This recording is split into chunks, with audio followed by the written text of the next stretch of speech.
Determining Human Resource Needs. Ako si Geraldine M. Adles, Group Williams, from Group Williams. So, ang report po natin ay tungkol sa Human Resource Management. First of all, we have a basic management function. Maalala niyo yun? We have planning, leading, organizing, and controlling. Ang pinaka-importante sa lahat ay organizing. Bakit? The basic management function na nanggaling kay Henry Fayol ay ang organizing dahil dito papasok ang katanungan, sino ang gagawa ng trabaho? Sandali, anong meron sa determining human resource needs? In determining human resource needs, we need to review how human resource planning para ma-determine natin kung ano ang kailangan upang mas lalong mapaunlad ang kakayahan ng manggagawa, and the result is we having a good management in every companies, and we have to plan first. Process of human management. In determining human resource needs, we have human resource planning, attracting qualified employees, recruiting and selection, developing qualified employees, training, performance appraisal, and keeping qualified employees, compensation, employee separation. So, unahin po muna natin i-review ay ang determining human resource needs. In determining human resource needs, we have work forecasting. We have internal forecast and external forecast. Three kinds of forecasting: direct managerial, best guess, statistic, or historical. We have human resource information system. Especially nangyayari to sa mga kukuha ng trabaho. And the common data category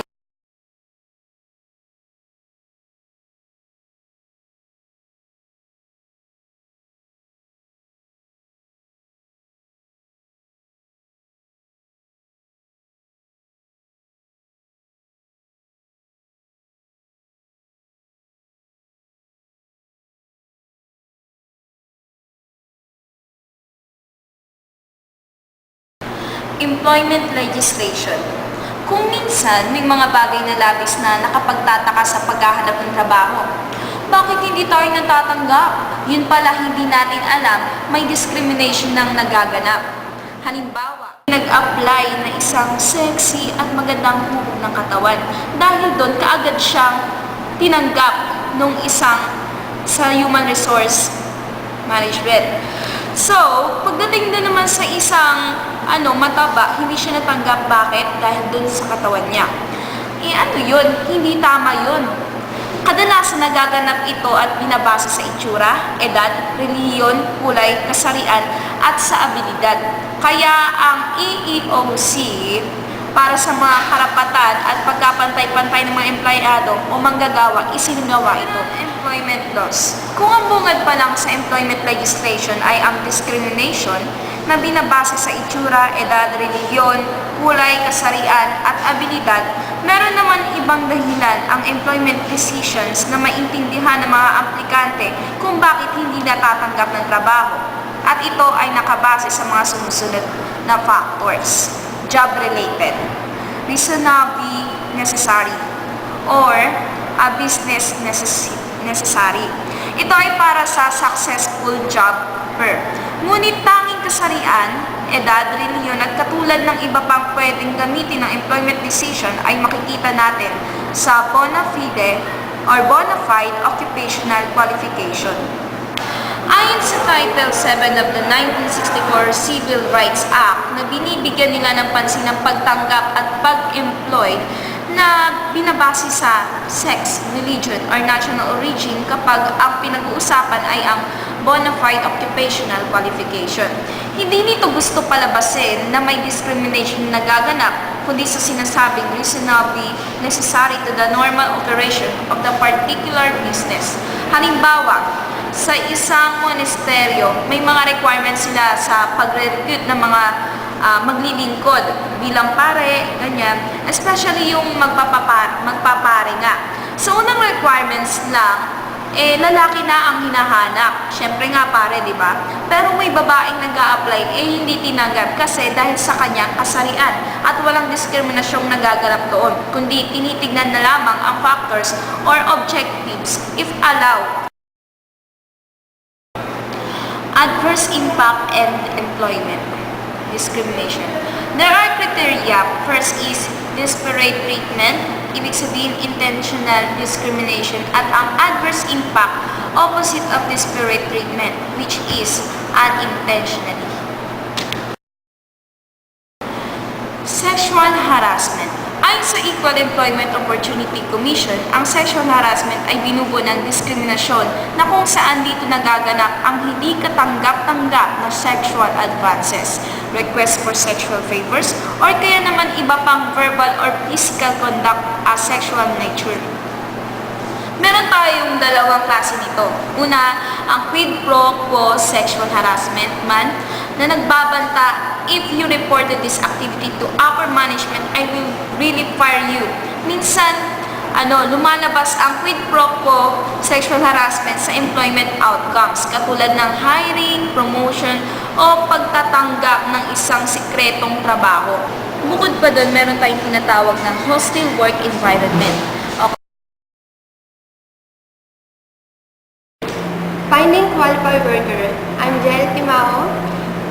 Finding qualified worker, ito ang isa sa pinakamahirap na task ng isang kumpanya. Ang paghahanap ng tamang aplikante ay unang hakbang pa lang at ang sumunod na pagdesisyon kung sino sa lahat ng aplikante ang tatanggapin. Sa ekonomiya ngayon ay kailangan ng magaling na aplikante na makakagawa ng magandang ideya na makakatulong sa pag-unlad. Bago yan, kailangan muna mag-recruit. Recruitment, nagpaplano kung anong quality ang kailangan sa trabaho at dito pumapasok ang job analysis. Job analysis, kinokolekta mga impormasyon na kailangan sa trabaho katulad ng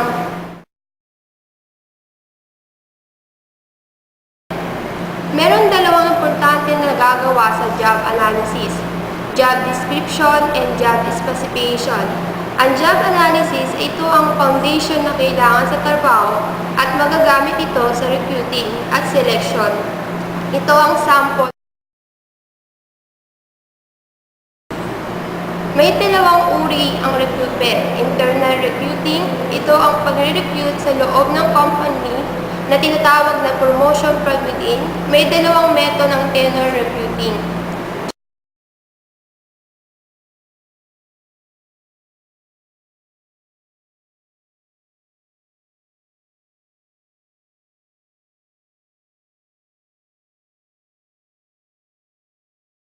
External recruiting, pag-recruit sa labas ng kumpanya. At ang challenge para sa kumpanya ngayon, hindi yung identify the talent ng tao, but paghihikayat sa aplikante na mag-apply, meaning kailangan gumawa ng gimmick ang kumpanya. Dito pumapasok ang methods.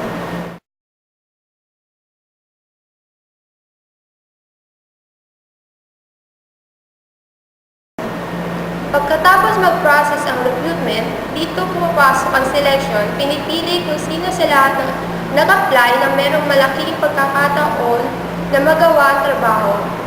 Gamit ang selection device by validation, application form, and resume.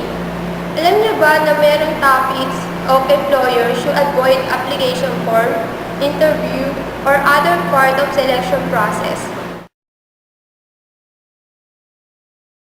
Ang isang kumpanya ay nag-conduct na employment reference o background check by telephone, mail, remote computer access o through in-person investigation. Ito ang sample.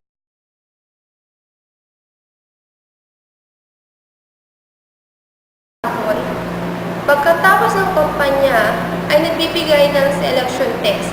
Selection test, nagbibigay ng pagkakataon malaman kung sino may gusto o ayaw sa trabaho. At minimeasure nito ang applicant, direct o indirect. Ang selection test ay dinidiscuss